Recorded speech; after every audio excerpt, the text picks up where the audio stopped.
Крымский мост снова устал. В результате загадочных взрывов обвалился по крайней мере один автомобильный пролет. Мост полностью закрыт, а по обе его стороны гигантские пробки. Так что же произошло? Два взрыва на Крымском мосту прогремели около 3 часов ночи. По сообщениям оккупантов, это произошло в районе одной из опор моста со стороны Кубани. На месте серьезные повреждения. Пролет по направлению в Россию разрушен, а по направлению в Крым просел на 50 метров.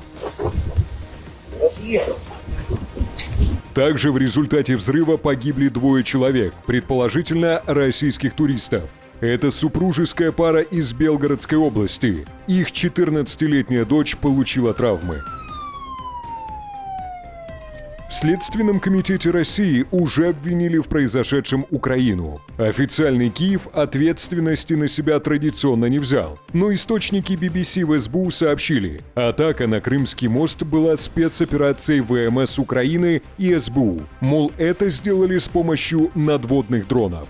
Атаку надводными дронами подтвердили и оккупанты. Говорят, под мостом найдены обломки водных мотоциклов, модернизированных и начиненных взрывчаткой. Тем временем в украинской разведке напомнили, Крымский мост стратегически важен для России в войне с Украиной. Поэтому любые логистические проблемы – это осложнение для оккупантов.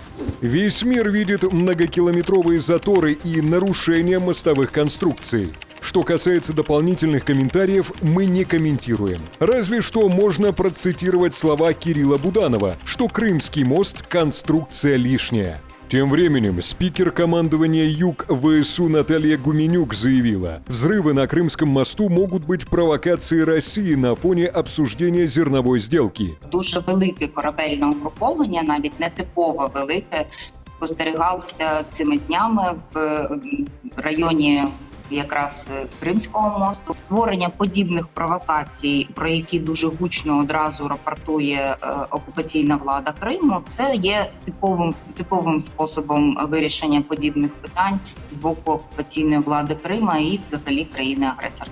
В СБУ не дали никаких комментариев, но на своей странице в Твиттере не удержались от шуток. Креативно перефразировали Тараса Шевченко. Другие пользователи напомнили, что сегодня ровно 9 лет, как российские военные сбили рейс MH17. Так что за взрывами на Крымском мосту вполне могут стоять голландцы и австралийцы.